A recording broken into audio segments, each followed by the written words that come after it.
never understood why people did. He had a homer every time he stepped up to the plate. That's what I remember as a kid.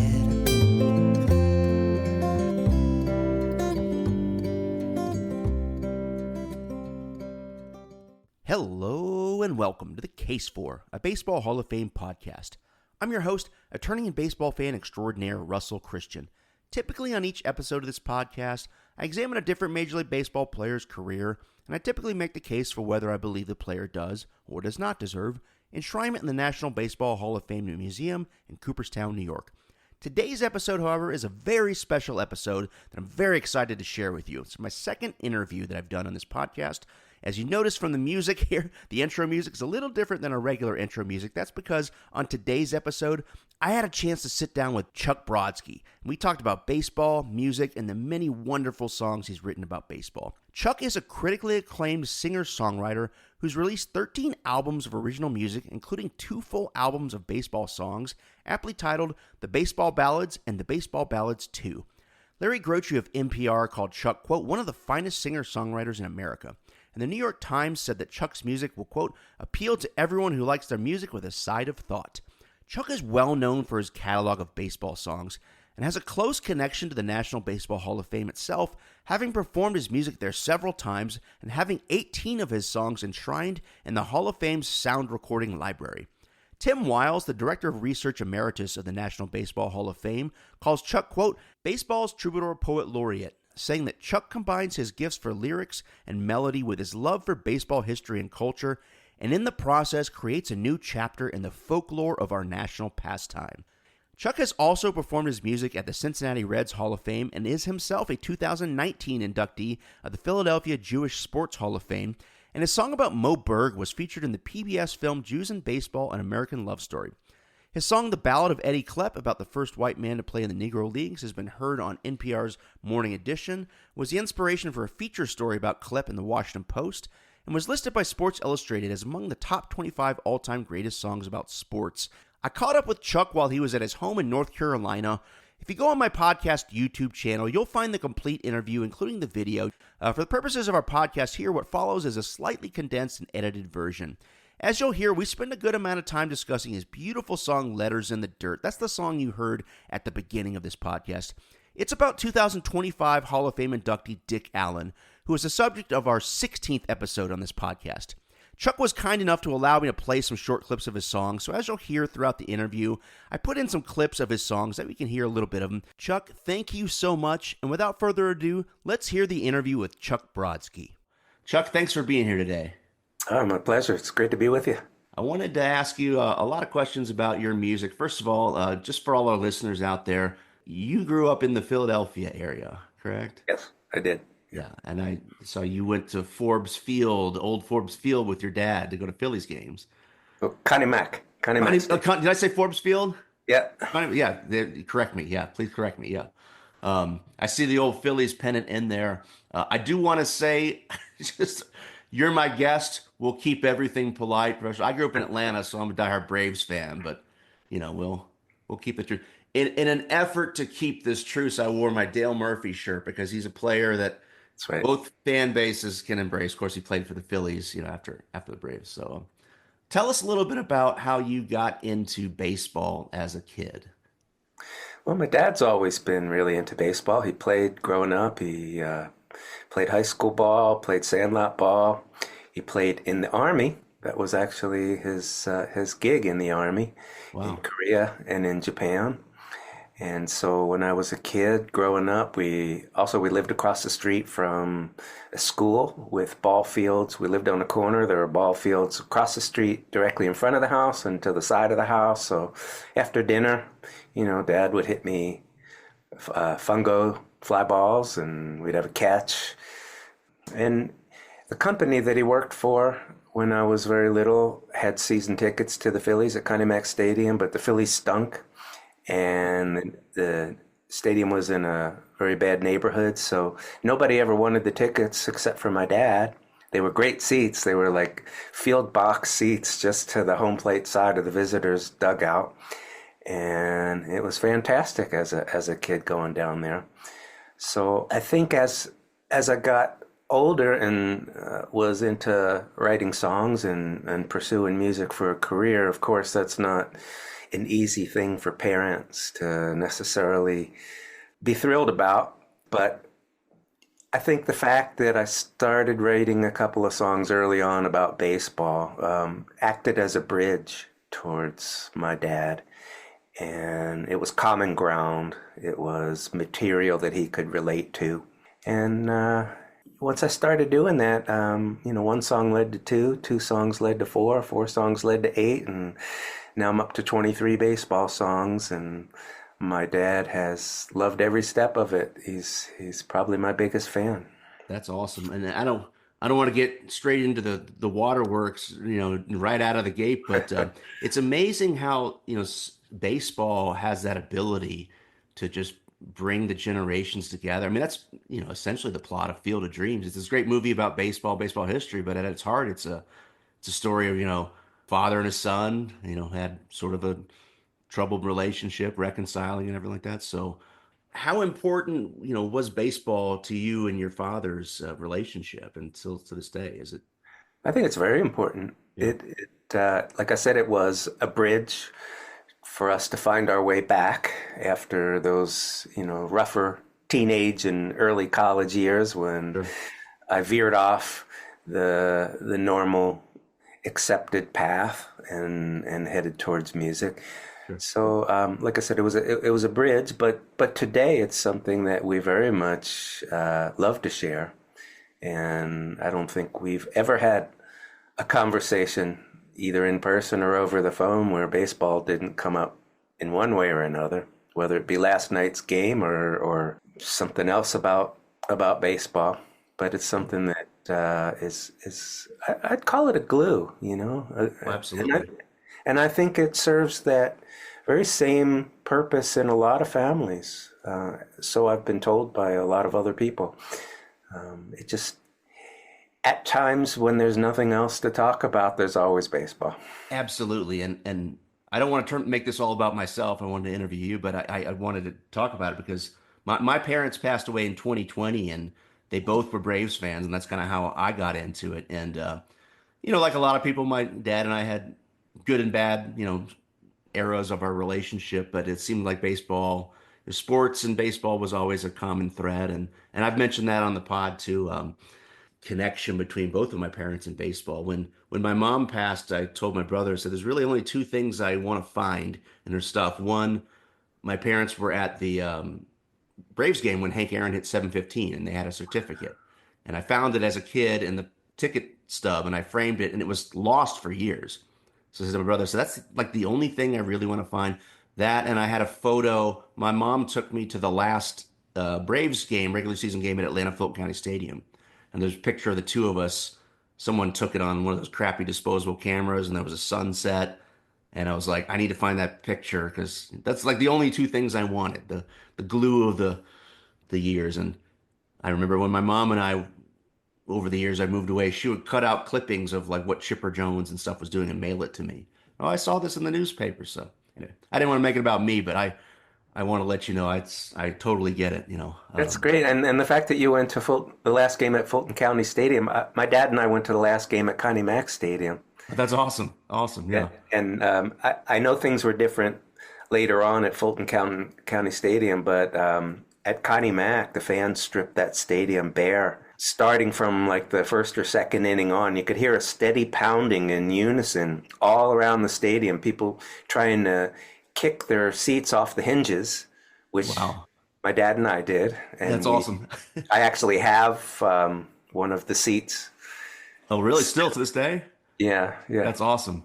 Yeah, I wonder if by the time Atlanta Fulton County Stadium, some of the more recent stadiums were done, they had realized, oh, we better tell everyone not to. Because I remember they would sell the seats because our Little League part had seats. It still to this day has seats from Atlanta Fulton County Stadium. Like you could buy them. So I think they did that with Yankee Stadium too. I think every piece was like auctioned off and sold, That was the plan with Connie Mack Stadium. They did have plans to either auction off or raffle off things like the bases and other fixtures from the stadium, but from like the seventh inning on, there were fans in the outfield trying to pull planks of the outfield fence down. They had to threaten to forfeit the game several times if the fans didn't get off the field. People took everything. There was nothing left to raffle. I remember cars with the urinal troughs strapped to the roof. Yeah.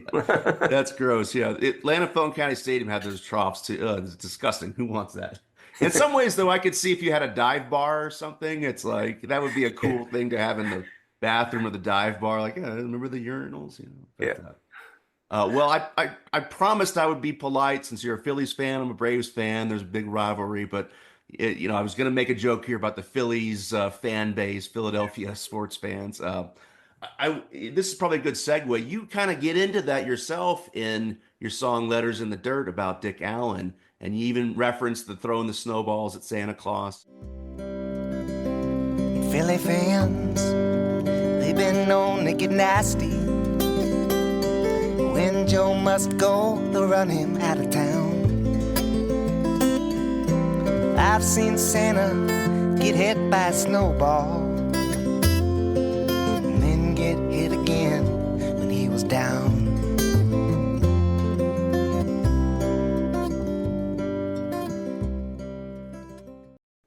I wanted to talk to you about that because I did an episode about Dick Allen, and when I had the idea to make this podcast, Dick Allen was on a short list of players along with Dave Parker, Lou Whitaker, Dale Murphy, who I thought, I can't believe these guys aren't in the Hall of Fame. We got the good news just this past summer. Dick Allen, is now in the Hall of Fame. How did that make you feel? Oh, I'm thrilled. I have to qualify that by saying it should have happened long ago. Absolutely. And it really should have. And the fact that he was denied twice by the Veterans Committee. The last time, the day before, I guess he died either the day of the vote or the day before the vote. But, I'm thrilled he got in, but I'm very sorry that he didn't get to know this.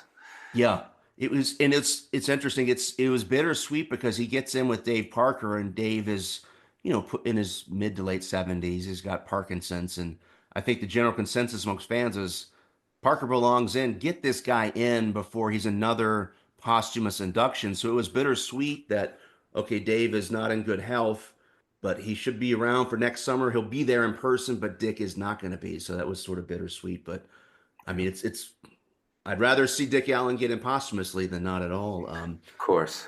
Yeah. And I told you I wasn't going to quiz you on stats, but I wanted to say something just for our listeners. When I was doing my research on Dick Allen's episode, not only was he Rookie of the Year MVP, but he was one of only 10 players to have 350 home runs, 1,000 or more RBI, 1,000 or more runs, 100 or more stolen bases, and 75 or more triples. I thought, okay, that's 10 players. And then he's also one of 4 players with 350 or more home runs, a 290 or higher batting average, a 375 or higher on base percentage, a career OPS of 155 or higher, 75 or more triples, and 100 or more stolen bases. I know I'm throwing a lot, but the other guys are Barry Bonds, Babe Ruth, Willie Mays, and Lou Gehrig.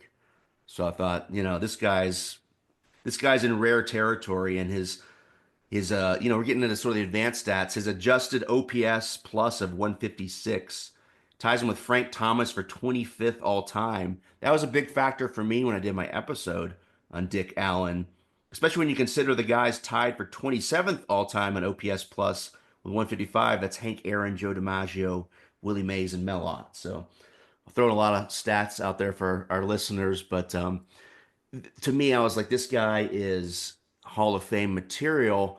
He didn't quite have some of the career numbers, but his career was different than others because he had a lot of issues he had to deal with. I'm stealing your thunder. That's kind of what you mentioned, Letters of the Dirt. As a Dick Allen fan, as soon as I saw that title, I knew exactly what you were talking about.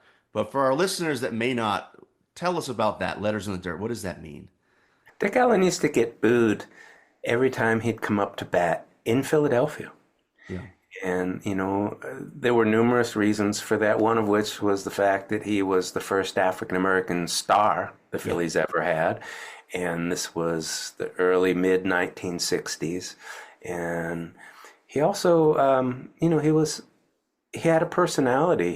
He was a human being with a personality. And at that time, I think African-American players were just expected to keep their mouths shut and their heads down and just blend in and not stand out except, by their playing. And that's just not who he was, and it wasn't fair to hold him to that kind of a thing. So, he spoke his mind when it was appropriate to do so, maybe even when it wasn't. Sure. But that's who he was, and it got him into some trouble with some fans and with some sports writers. Also, the Phillies had an epic collapse in 1964, where they had a 6.5 game lead with 12 games to play, and they promptly collapsed. And World Series tickets were printed. I have a couple of them. They didn't win the pennant.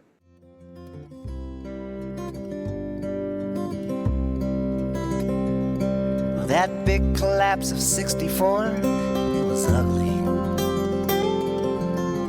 Blew a lead of 6 in 1/2 games with 12 to play. Some might say the fans were justifiably angry. World Series tickets printed up in vain. Printed up in vain. And so the fans became very bitter after that 1964 season, his rookie season. Yeah. And he's, in addition to being a great player who hit a lot of home runs, he struck out a lot, as home run hitters often do. Right. And so he incurred quite a lot of the wrath of the Philadelphia fans. So in response to that, instead of making some obscene gesture back at the fans like players today might do, he waited patiently until the Phillies were back in the field on defense. And after a couple of seasons, they moved him to first base. And by this time, the booing had gotten really bad. And so in between pitches, he would stand at first base and he would write "boo" in the dirt or other things, including OCT1. At some point, he started writing that, which was because he'd asked the Phillies to trade him. Oh. And October 1st was the day after the season ended, where he imagined himself being free from the Philadelphia Phillies. Wow, I didn't know about that. That's pretty specific, October. That's a deep cut. Yeah, wow. Richie in the field out there by first base, the target of some mighty foul words. With his shoes he'd scrawl between the pitches. Ooh, great big letters in the dirt.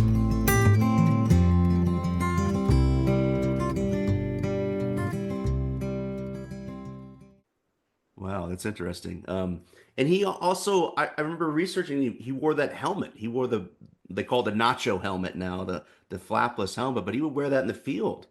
Because fans threw batteries at him. Yeah. And bottles and whatever they had, coins. Yeah. And that's one of luckily he's in the Hall of Fame now, but that was one of the things I mentioned in my episode. I've got my Brooklyn hat on. We had Jackie Robinson Day this week. It's kind of I'm just lumping into the whole week, Jackie Robinson week. But Jackie, the story of Jackie is that he, they said if this is going to work, you've got to sort of zip your mouth and just go out and play. Because if you start arguing with the fans or whatever, it's going to backfire. But eventually, not everyone can do that. And there's a point where it's like people are people and let them play. And if they have a personality, they're going to play. So yeah, that's interesting because Dick Allen didn't have that personality. I saw an interview once with King Griffey Jr. where he was talking about, Jackie Robinson. He's like, I don't think I could, if somebody said something to me, I'd say something back. I'm like, I don't blame you. Nobody wants to deal with that. So shows you how incredible Jackie Robinson was.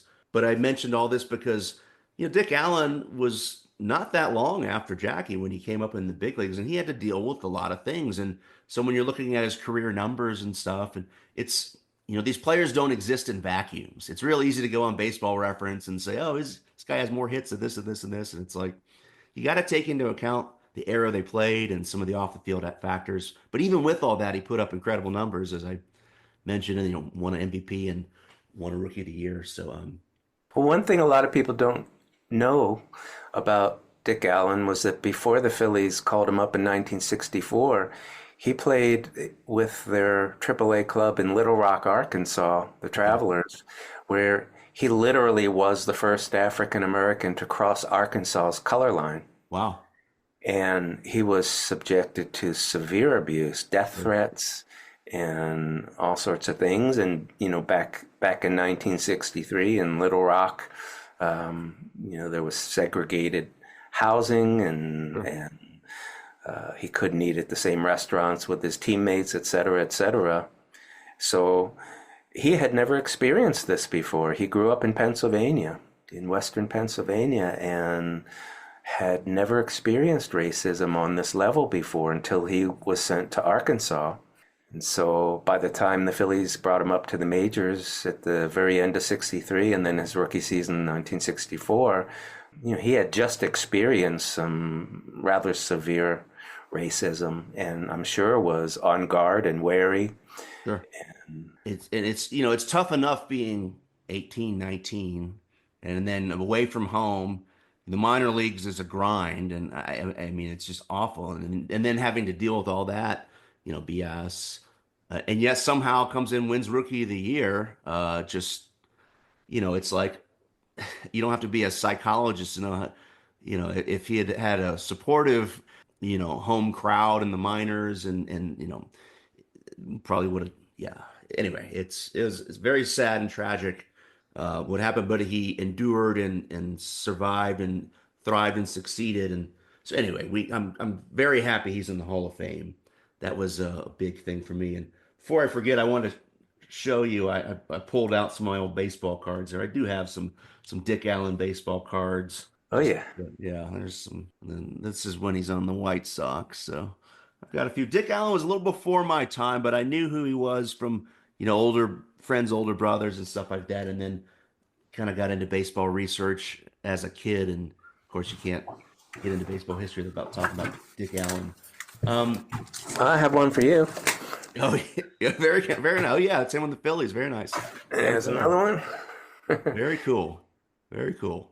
I love when he had the glasses, the 60s glasses, because it's like they're kind of, those in the military, they used to call those glasses the birth control devices, those 60s, big rims. Now they're back in style and everything like that, but he makes them look cool and kind of badass, they're kind of you didn't have a lot of options in eyewear in the 60s, so he wore them and he looked cool, When he got to the Sox in the 70s, he kind of wore the bigger sort of stylish ones.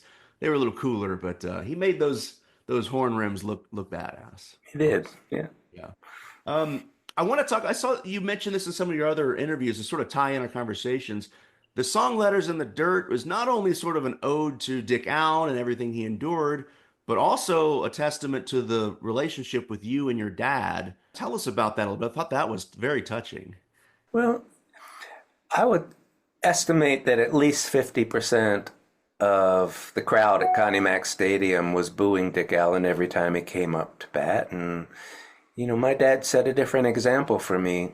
My dad and I cheered Dick Allen every time he came up to bat or any opportunity we had. Yeah. So, he really stood out to me. And when I was older and got around to wanting to write that song, that was a big element for me to remember how my dad set a different example.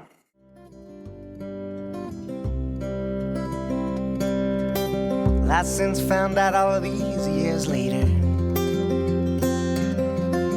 Now I know a lot more than I did. And if back then you knew Daddy, while those other people booed, thanks for letting me have my heroes as a kid.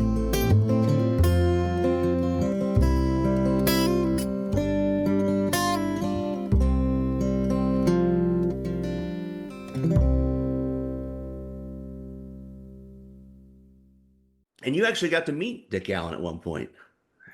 Tell us Yeah, it about was that. pretty thrilling. I'd been invited by the Baseball Hall of Fame to do a concert there, and it was on a Super Bowl Sunday, a number of years ago, probably 25 years ago or so.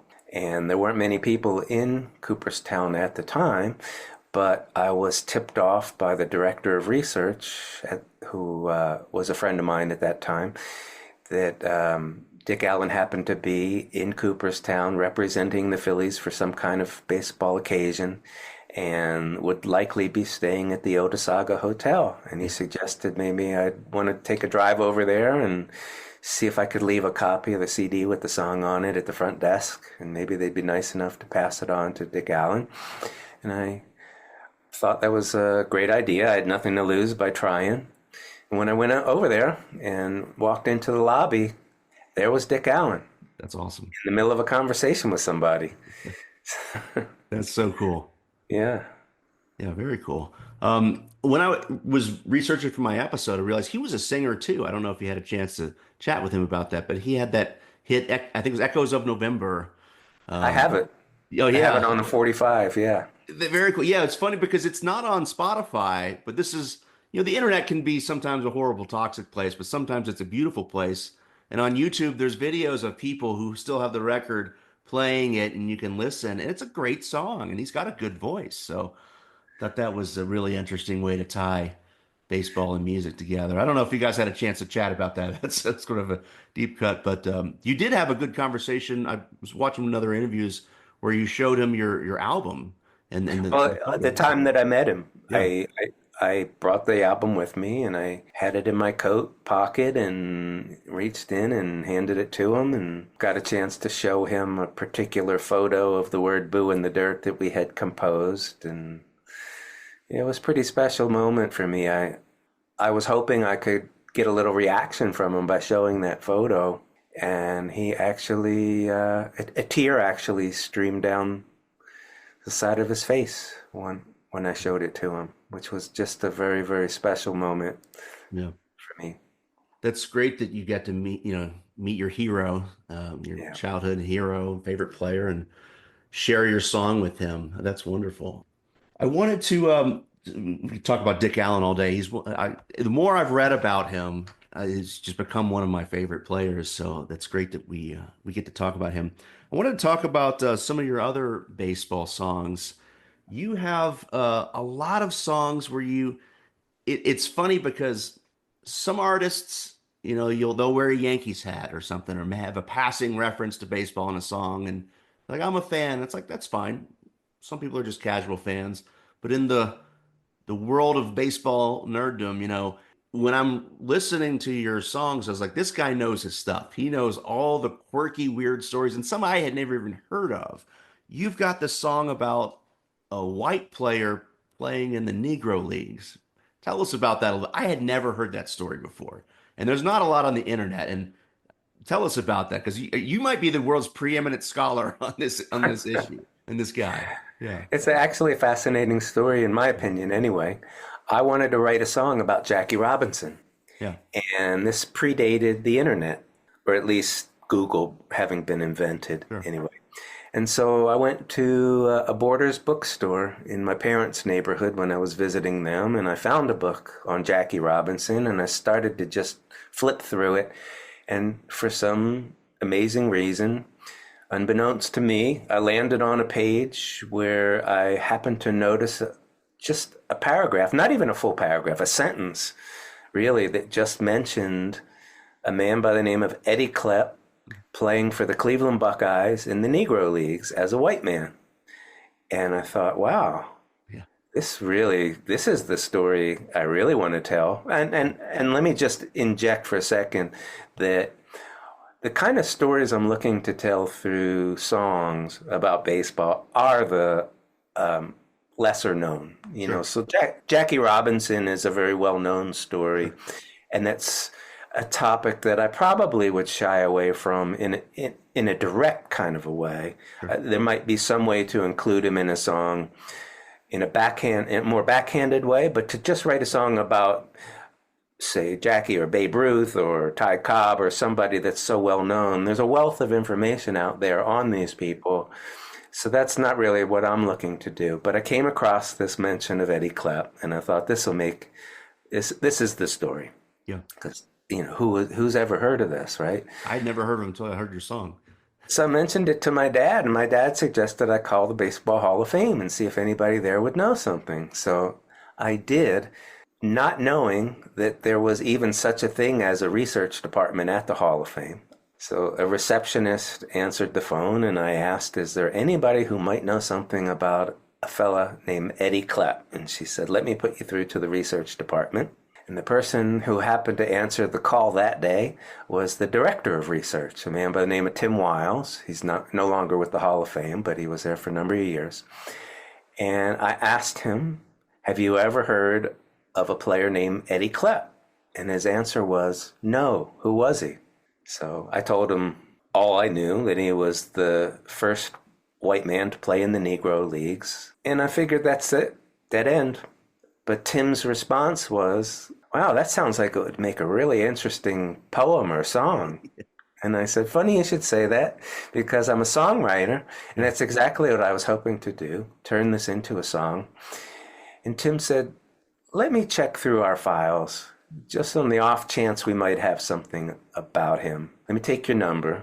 So I gave him my number, and 20 or 30 minutes later, he phoned me back, and he said, you're in luck. He found a couple of pages about Eddie Klepp, which he Xeroxed and mailed to me. And I wrote the song. So while Jackie played for Brooklyn and wore the Dodger blue, Eddie crossed the color line, the one without a cue. A white man in the Negro Leagues might as well have been a Jew. And now you mention the name of Eddie Klepp, and most everyone says who?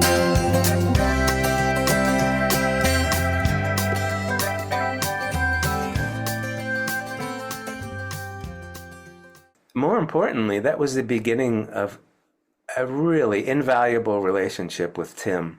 That's great. At the Hall, because for at least the first 8 or 9 baseball songs that I wrote, the entire first volume of my Baseball Ballads album, Tim was responsible for providing me all the background information on the characters I was wanting to write about. Sometimes he sent me, manila envelope an inch thick or an inch and a half thick, full of Xeroxed pages of whoever it was I was wanting to write a song about. Ultimately, the internet, developed, and you could Google these things, and I didn't need to burden Tim with my requests as much or at all after a certain point. But certainly for the first batch of baseball songs that became my first baseball CD, Tim was an invaluable resource who provided me all of the background information that helped me write those songs. That's great. And I wanted to ask, because my first thought when I was listening to your songs, I was a white guy playing in the Negro Leagues, is my first thought, for all the history buffs out there, the league, I'm an attorney by day, and like during that era of 50s, 60s civil rights, that was sort of the thing was, we're going to have somebody try to go into this business or establishment, and then when they're denied or something, then we'll sue and it'll go through the court, and there was all these test cases. So my first thought was, oh, maybe this was some well-meaning person that was trying to do this in a way to, have someone say no and they can start a test case. And then there's very little information on the internet. And what I was reading, there's a little bit of that, but there's also a little bit of, it was just kind of a publicity stunt, like to get butts in the seat, so to speak. So, what's your take on why he was playing there? Was it, the good intentions? Was it just sort of trying to sell tickets, or somewhere in between? Or do we even know? Because there's very little information on this guy. I think we don't really know. Yeah. But I would imagine from the Cleveland Buckeyes' perspective, it was a way of selling tickets. But I think from Eddie's perspective, he was a bona fide good ball player. Okay. But not quite good enough to make the major leagues. But, he had an opportunity, and he went with it. I don't think he lasted very long. I think he only pitched 3 or 4 games, if I'm not mistaken. I would have to check his record. Sure.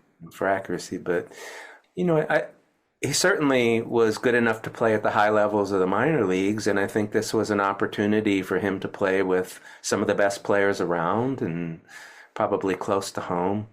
Interestingly enough, I somehow got connected to his widow Oh, wow. a number of years ago, 25 years ago at least, maybe 30, and she was still alive at the time. But they had a very odd relationship where he came and went. She wouldn't see him for a year or two. He spent time in prison. Oh, yeah. Yeah, he served time, I think, for arson and for robbery. And she didn't have a lot of good things to say about him, honestly. Okay, interesting. Yeah, you got to write a song. This is interesting. And maybe I'm trying to put too much of a big picture on this, like, oh, he's trying to be a crusader for civil rights, or they're trying to have a big, maybe it's just a guy looking to play and needed a paycheck, and maybe the team I think like, that's yeah, what it sure, was. we'll throw you out there.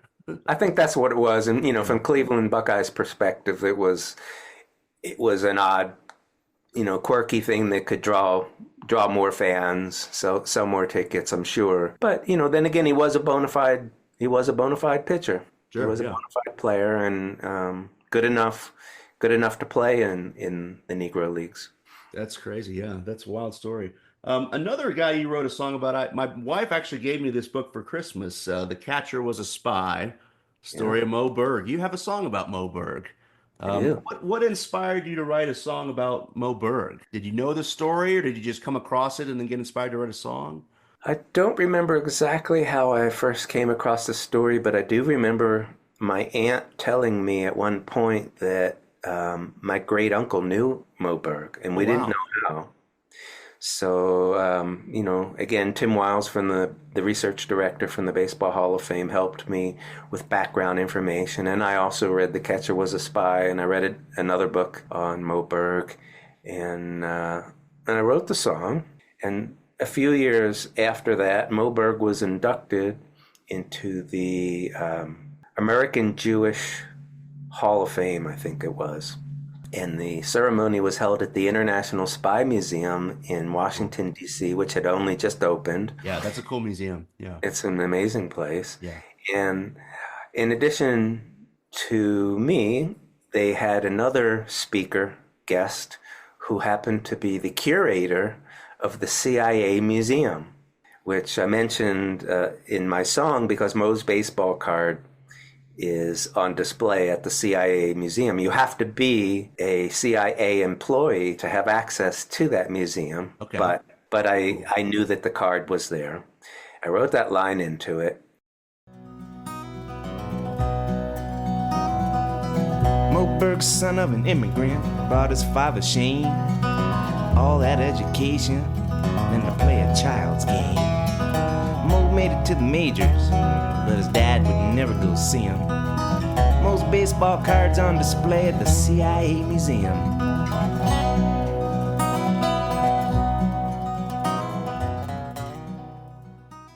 As I was listening to her presentation, the curator of the CIA Museum, she had an overhead projector with her, and she was showing Mo Berg's original application for employment with the OSS, the forerunner to the CIA. And on the second or third page, where Mo Berg had to list 3 personal references, one of them was my great uncle. Wow, that's awesome. That's a really cool story. Yeah. Yeah. That's super cool. Yeah, and for all our listeners, I don't want to steal your thunder, but Mo Berg was a spy, and as I understood, you mentioned the song. He spoke a few languages, and I believe correct me if I'm wrong, that they were in Japan for some exhibitions. Was that correct? And they say, hey, while you're there, snap some photos and get some information. This is prior to World War II, correct? Yeah. He went to visit the daughter of the U.S. ambassador to Japan, and brought a disguise with him, a kimono, and other implements. And after visiting the daughter, he, I guess, snuck away to a restroom or a closet or something and changed into his disguise and made his way up to the rooftop and took photos of the Tokyo skyline, which later were used in the Doolittle bombing raids.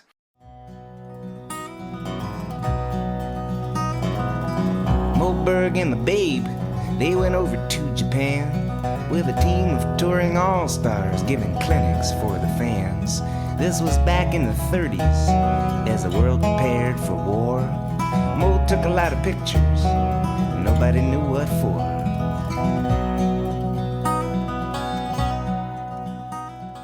It's crazy where baseball and history and the Japanese-American relations all kind of intertwined, because I remember hearing a story that up prior to World War II that they were thinking about sending Babe Ruth over to try to be a sort of liaison, because I guess the Japanese, they had already liked baseball and they're crazy about baseball, so they thought maybe Babe Ruth could help prevent a war. But look how far we've come now. Otani, of course, is the biggest star in baseball, one of the greatest players ever, and it's the Dodgers and Cubs are playing that first series in Japan, and Japan loves baseball. So I'm just, not to get on a soapbox, but happy that we can all unify as baseball fans, and that war is over and that period in history is over. But Mo Berg, that was a very interesting story. Did his part for his country, and fascinating story. I have this book, and listen to Chuck's song and read the book. It's by Nicholas Dawidoff. Hope I'm pronouncing that correctly. Great story. I want to get into a few more stories before we wrap. We're getting into some heavy, subjects. I will one more heavy subject because we're talking about it. I listened to your albums, Baseball Ballads and Baseball Ballads 2, and I felt like Baseball Ballads 1 had some more upbeat songs and some more quirky, fun topics, whereas Baseball Ballads 2 was a little heavier. Was that your intention, or did it just sort of happen that way? I think it just sort of happened that way. I wasn't even aware of that until you mentioned this. I'll have to look at the two albums and see what I think about that. Yeah, because you have some interesting. Probably don't have time to get into all of them, but you've got some stories about the curse, the Cubs curse. You've got a story about the Monrovians versus the Klan, the Death Row All Stars. I mean, there's some heavy topics here. And then I saw you had a track on there, number 2. You're mentioning how you kind of focusing on sort of these more lesser known stories, but then you tackled the great Roberto on your song. And I have to say, I was driving around the other day. I've been listening to all your songs, and I said, all right, let me listen to this album. I saw the title track, Roberto. It's a beautiful day. I'm driving around Vegas. I said, oh no, this is going to make me cry, isn't it? And sure enough, I'm listening, and beautiful song. You're talking about looking at the coast and seeing the ghosts and just like waterworks. I'm like, damn you, Chuck. Why'd you have to do that to me on this beautiful day? But absolutely beautiful song about the great Roberto. Tell us about that a little, because Roberto's one of my all-time favorites. I mention him probably every other episode of my podcast. He's one of the few players that I always refer to as the great, the great Roberto. You get into a lot of nuance in the song about, how heavy the plane was and the details and stuff. Tell us about that, your research for the song, because it's very specific and technical, but then also very artistic in terms of the emotion. So tell us about that. I think the song is a really good example of something I alluded to a little earlier in the interview, where, I don't typically write songs about the really well-known players unless there is a unique angle. And, unfortunately, it was his death that was the unique angle, but it was so powerful, the loss of Roberto Clemente, that devastated so many people, and those of us who grew up in that era certainly remember when we first heard the news, and it was a tragic loss, especially because he lost his life trying to help victims of an earthquake in Nicaragua. Yeah.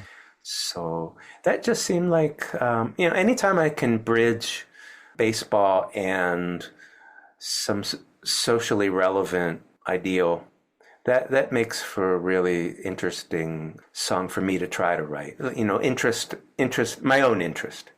I could write, there's songs out there like Hey, Hey, Willie Mays, but that doesn't take great thought to write that, and it doesn't take any research to write something like that. Sure. So that's not really up my alley, but something like this definitely is.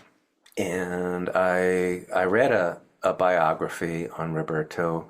I can't remember the title of it right now or who the author was, but there was quite a bit about the humanitarian mission and how the plane went down just after taking off. And so that's all I was really trying to capture, that and how much he meant to so many people.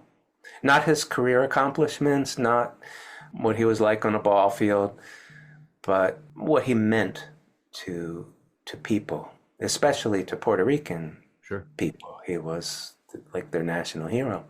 Sure, yeah. I have to applaud, you were saying that the story of Jackie Robinson, so it's so big, it's, you kind of, that's a big task to take on. I'm gonna write a song about Roberto Clemente, about his death. It's like, well, that's, you sure you want to take on that task? That's, but the song is incredible. One of your most beautiful and touching songs. Like I said, I'm just, streaming the waterworks. Like, this is an incredible song and a very touching tribute to him. So a beautiful song, and thank you for writing that. They never found Roberto, and the search went on for days, frantically at first, till they found his leather case. No one could bear to call it off, so they carried on. But the divers never found him. Roberto, he was gone.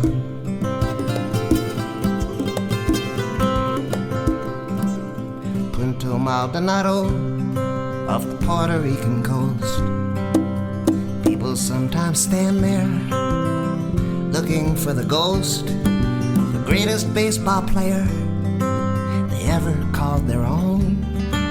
He went off on a mission and he never made it home.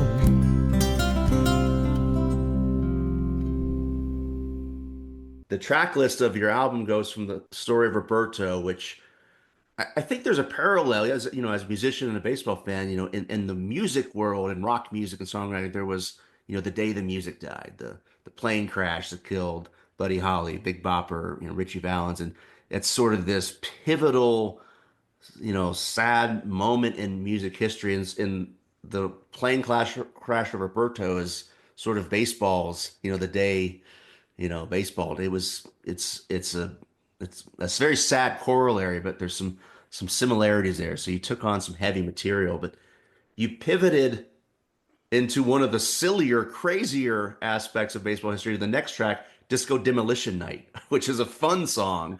Tell us about that. What inspired you? I'm sure you grew up hearing the story of, what inspired you to write that song? How could you not?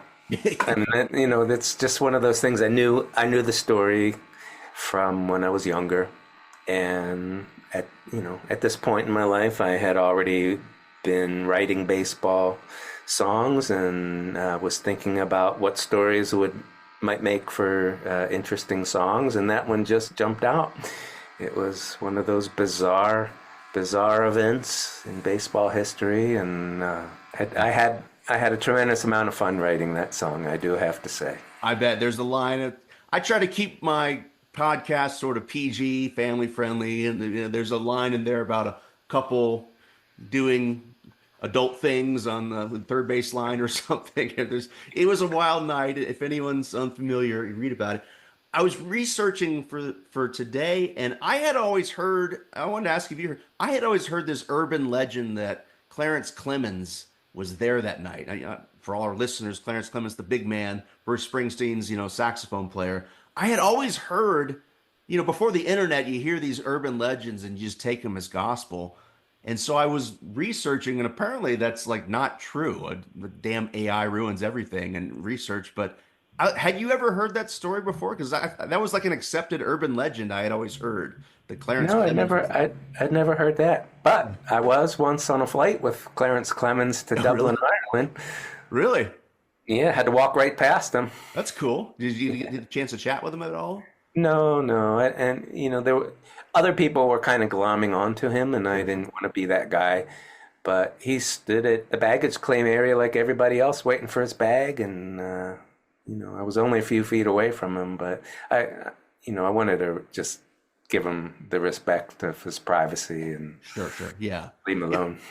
It's funny, like living in Vegas, there's a lot of celebrities, and I travel to LA for work and stuff, and there's a fine line between, you know, if the moment's there, you're sitting next to them at a bar watching a game or something, and you chat, that's natural. But I understand sometimes you don't want to walk up while they're eating and say, "Hi Chuck, how are you? I love your music," you know. Anyway, I wanted to use this that to sort of segue into the greater, broader topic of musicians and songwriters who do baseball music. I had Dan Byrne on an interview, and he mentioned you. I have to say, I realized as I was listening to your music, I knew some of your songs. I knew "Take It Back," "Take It Out Back," and "Boys in the Back Room." The way the Spotify algorithm works, I think they'd popped up on some of my autoplay. So I knew those songs for a while, and I liked those songs, but I'd never really gotten into your baseball songs, and I'm so happy I have. Just taken a deep dive. There's some great stuff here. There's not a lot of people who do baseball songs. Dan Byrne does a lot. You do a lot.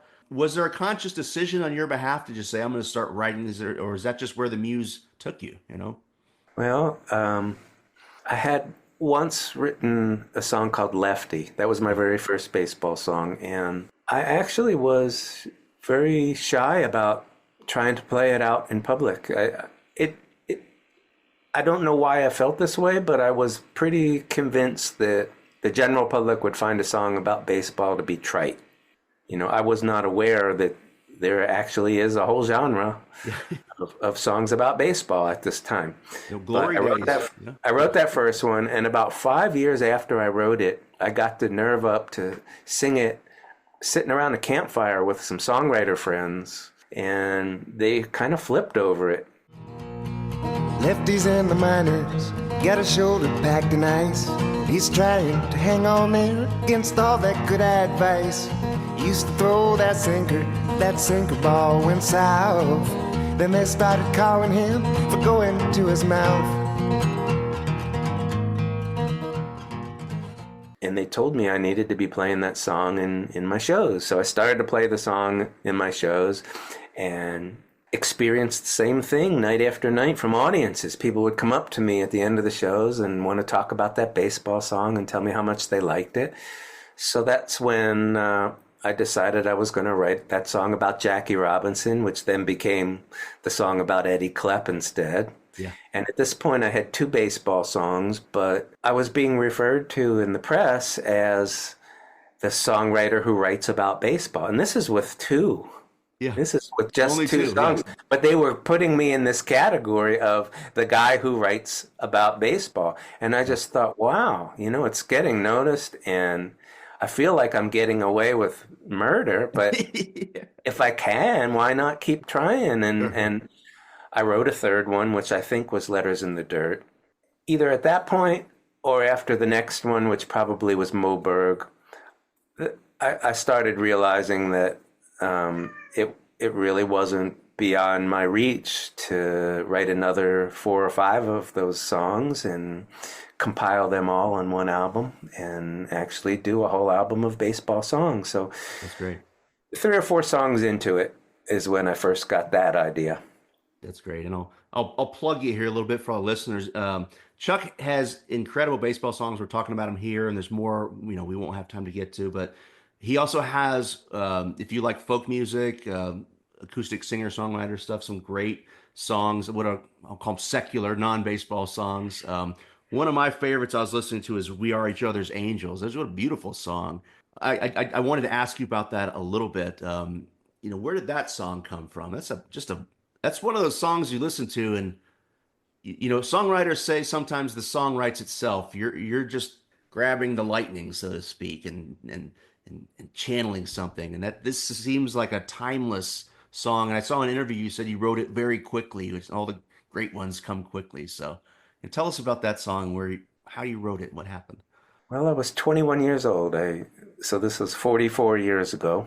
And I had just hitchhiked from Philadelphia to San Francisco, and I wrote it the day that I arrived in San Francisco. And it was one of those cases where I really just held the pen and it moved. Yeah. And the song just pretty much flowed straight out of me. That's very rare. I mean, that just doesn't happen with me. Most of my songs take a tremendous amount of effort, and if they're historical, baseball songs, whatever, they take research, many, many revisions, lots of editing. I work really hard at them. But this song just flowed, and I made very, very few changes through the years to it. I did tweak it once or twice some years later. I wrote it because of something that somebody I met, I think it was a fellow hitchhiker, said to me. Back in those times, hitchhiking was more prevalent. It still wasn't something everybody did, and for good reason, but I was young and Sure, yeah. adventurous, and I can remember some several moments, different moments, where I would be out in the middle of nowhere and there'd be another fellow hitchhiker, and okay, if they were there first, I had to wait till they got their ride before I tried to hitchhike. But meanwhile, we might sit and chat for 5 or 10 minutes, or share whatever food we had or what have you. And I remember one of them saying, as their parting words to me, "We are each other's angels." And that just blossomed in my mind. And by the time I got to San Francisco and sat down with pen and paper, it just kind of all flowed out. 'Cause we are each other's angels, and we meet when it is time,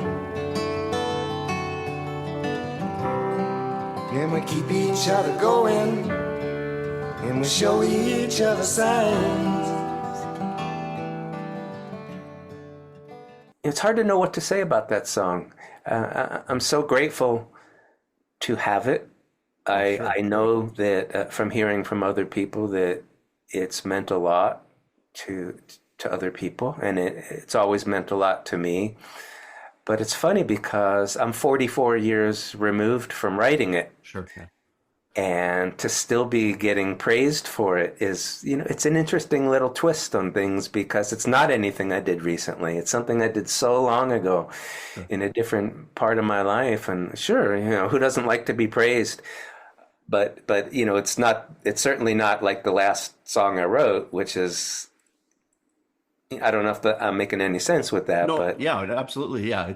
It's a long time ago, and we're different people, and it's hard to access who you were, where you were at the time. I still believe in those feelings. I still believe in that song, but I'm still being given credit for something that I did so very long ago, which is, just an interesting little twist.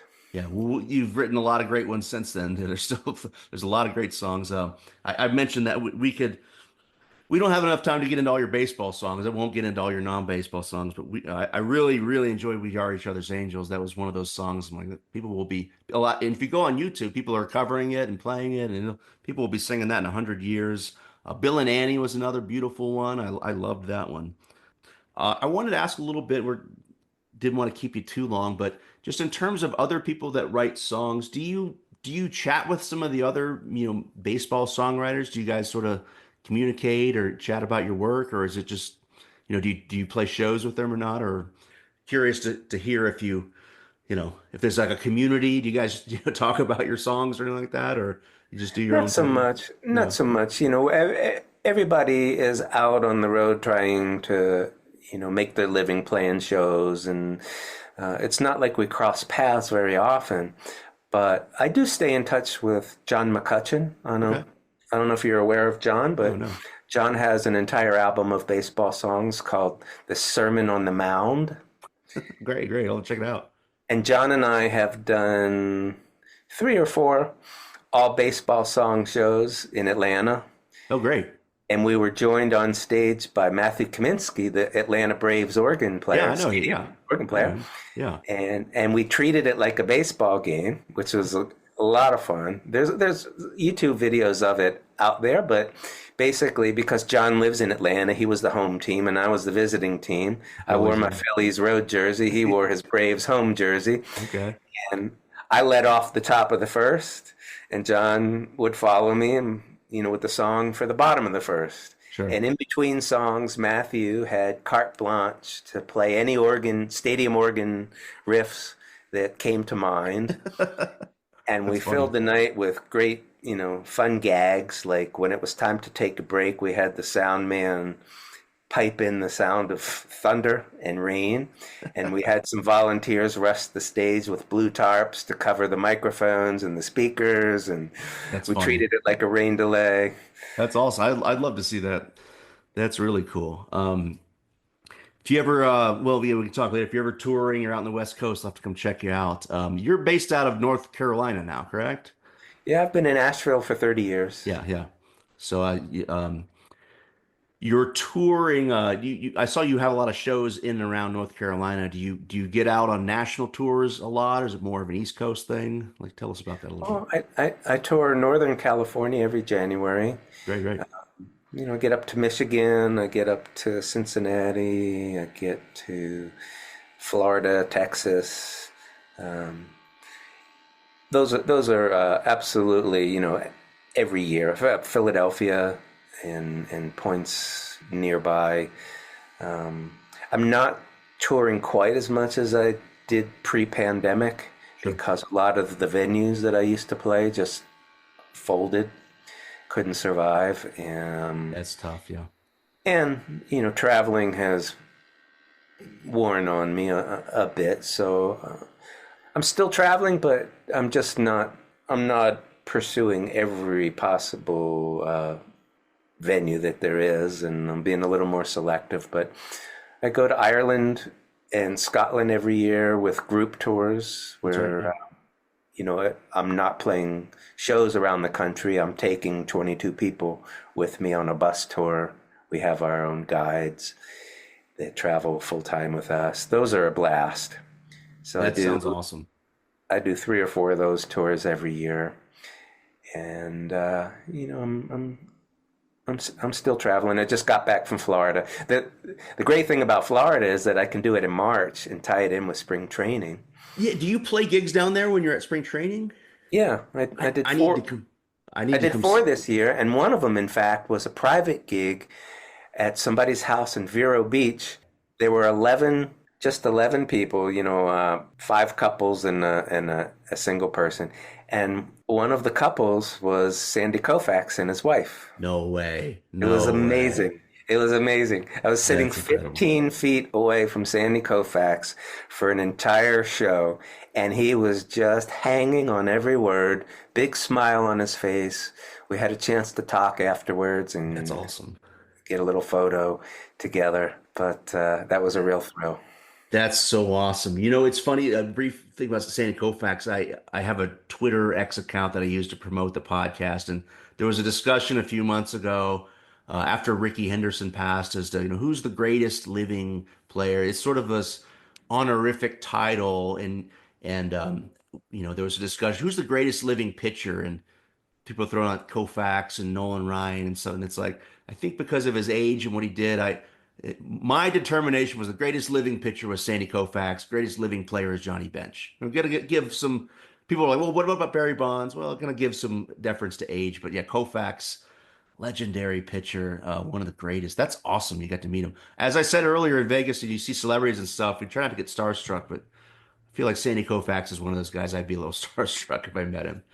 So Well, that's I just had to pinch myself. I tried not to be starstruck, and I, yeah, I didn't want to be that guy, sure, sure, that yeah, just glommed onto him. I gave him his space. sure, sure. I had to keep pinching myself as I was singing song after song after song and looking into his eyes, and he's looking right at me with a big smile on his face and literally hanging on every word. And I know he really enjoyed my songs. He told me so, and not just the baseball ones. He made a point of telling me how much he liked some of the other ones, and That's awesome. what a great experience. Great experience. Yeah, I'll have to come see you. I was just in Florida. My daughter lives in Tampa, and I was down there visiting her. She's grown now. I'm getting older, lives with her boyfriend down there. And so I went down and we went to a Braves Red Sox game on St. Patrick's Day. It was a lot of fun, but I was down there for a few days. So next year I'll make plans. I'll have to check your tour schedule. I'll have to come see you do a show That'd when be I'm there great. for spring training. I don't want to keep you too long, but I did want to get your take on something to tie this all sort of together with your background as a Phillies fan, this Hall of Fame podcast that I do. I did an episode about Chase Utley, and I've got to say, if you want engagement, if you're a social media person, I get crazy amounts of feedback anytime I post anything about Chase Utley's Hall of Fame case. He's been on he's trending upwards, but there's no other player that gets more loyal, support for the Hall of Fame or more, I don't say hatred, but it's a very polarizing Hall of Fame case. I don't know if you've done a deep dive on Chase Utley's Hall of Fame case or his stats or anything, but as a Phillies fan, I mean, what's your take? It's a hot button issue, you know? It is a hot button issue. I'm well aware of that. I had the pleasure of watching him play Sure. game after game after game. I think he was a great player. I am kind of on the fence. I mean, as much as I'd love to have another Philly Sure. get voted into the Hall of Fame, I'm a little bit on the fence. I'm not sure. I haven't done a deep dive into his numbers. I can certainly speak of how valuable he was to the Phillies Oh, while absolutely. he Yeah. was playing, and he was the engine of that team, Sure. the driving force. But I mean, ideally, he and Jimmy Rollins would both get in. If I had Yeah. personally to pick one over the other, I think Rollins might be a little bit more deserving. But Rollins has a good case. Yeah. still, I mean, Utley, for a certain period of time during his career, was very, very dominant and the best second baseman in the game. I'm not sure if it was for a long enough period, but part of that is because he played so hard that he was injured Sure. Yeah. a bit later on. It's it's a fun debate because I say in my episode, he was a great player and he was fun to watch. A worthy adversary on the Phillies. The Mets Braves rivalry gets all the attention, but the Phillies have had the Braves number, man. Even going back to '93 and past few years, it's Braves Mets gets all the headlines. Meanwhile, the Phillies, it's like, God, we just can't get over the Phillies. So anyway, the Chase Utley debate is a fun one. I enjoy having it, and I thought it was fascinating too, yeah, because Rollins, he's on the team with Rollins and Howard. And Ryan Howard, I mean, for a while looked like this guy was going to be surefire Hall of Famer, but sort of fell off toward the end, but still had a good career. So He couldn't lay off the slider. yeah, yeah. And the Braves signed him at the end of his career. The Braves signed him to a minor league deal. I don't think they ever brought him up to the majors, but sort of like Dale Murphy at the end of his career going for the Phillies. Chuck, I don't want to keep you too much longer, but I wanted to thank you for having you on. And if anyone's listening here, I don't know if there's anything you want to mention in terms of touring. Is there any tour dates coming out you wanted to mention, or new albums, or any new material stuff you're working on you want to plug a little bit here? I don't have any projects actually in the works. I'm still writing songs for the next album. I won't be hitting the road for a while, although I do have a show in Black Mountain, North Carolina coming up in June. But I'm going to Ireland in mid-June, and I'll be there for about 3 weeks. I'll be going to Scotland in early September. I have a couple small local things here and there, but nothing on the national level. No touring until probably the fall. All right, great. If anyone wants to find out about these Ireland and Scotland trips, I was interested. Where can they find out more information? If they go to my website, chuckbrodsky.com, and just look along the top menu bar, they'll see Ireland, Scotland tours, Okay. and you can read up on them. At this point, all my tours are sold out except for I have one room available for an Ireland tour in July, the 2nd to the 11th. That sounds awesome. Do you hit the pubs and do the Irish music and play Irish music? We do, but we also have 3 private concerts on each tour in our hotel in Cool. private rooms where we have serious major league artists, people that tour the world and play Irish festivals and art centers and things like that. The major Irish artists, and they play private shows for us at our hotels. I do a couple of private shows as well for the tour groups. And the other nights we go to pubs and we hear traditional Irish music there in those pubs. And That sounds awesome. We could do a whole episode about Irish music. My mom went on a church trip to Ireland when I was a little kid and brought back 4 or 5 cassette tapes of all this Irish music. I've loved Irish music ever since. Huge fan of Luke Kelly and all that great stuff. So yeah. we could have a whole nother conversation. I'll leave here to letting our listeners know we were talking about some of your older songs. Your most recent album, Gravity Wings and Heavy Things, came out in 2022. Has 2 really good songs I liked about baseball. One, The Country Needed Baseball. You want to tell us about that a little bit? I think that song, it was set in a certain era, but could be set in any era, really, you know? Well, it's a song that I'd been wanting to write for a long, long time, and I finally got around to it, about the All-American Girls Professional Baseball League, and how it filled a big gap when the boys were overseas fighting in World War II. And anybody that has seen the movie A League of Their Own, well, knows the story. And it's just, it's a song that I'm glad I finally sat down and wrote, because it was a long time coming, and happy to have it in the repertoire.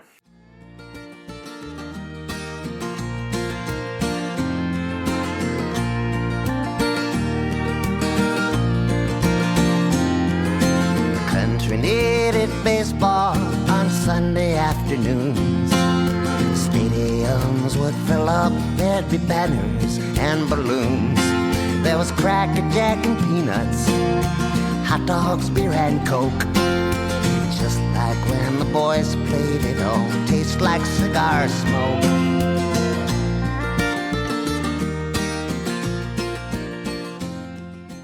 It's a great one, and it's one of those things, you look at, it's like the quote from Field of Dreams, America has been erased and rewritten, and, the great speech by, what's his character's name, Terrence Mann, and James Earl Jones. Look at all the hard times in our country's history, and baseball is always there. And look, after 9/11 and the pandemic and all this sort of stuff. So it's a great song about that particular period in World War II. But anytime things get bad, baseball is always there.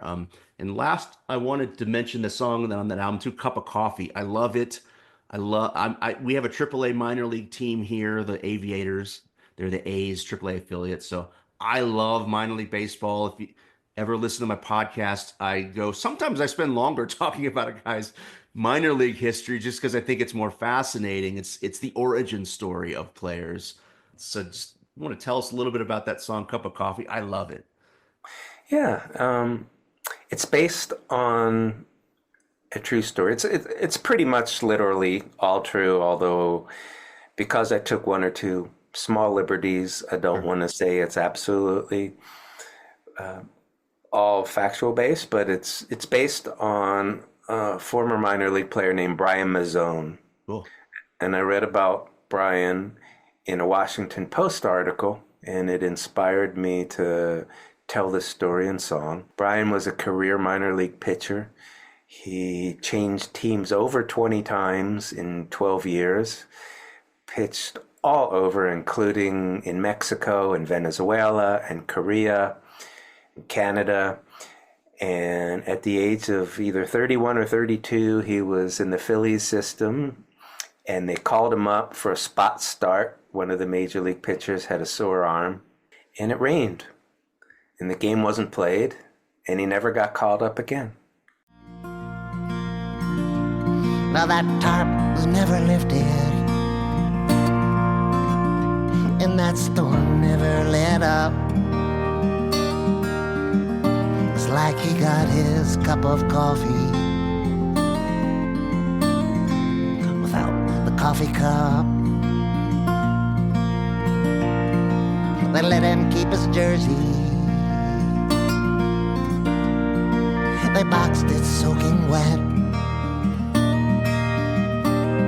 That was as close to the majors as he would ever get. Well, Chuck, I don't want to keep you, and I told you to be about an hour. We've gone a few minutes over, so thank you for your time and your additional time. But I want My to pleasure, really Russ. thank you for coming on. This has been a lot of fun. All right, let me end Thank you this for with having me.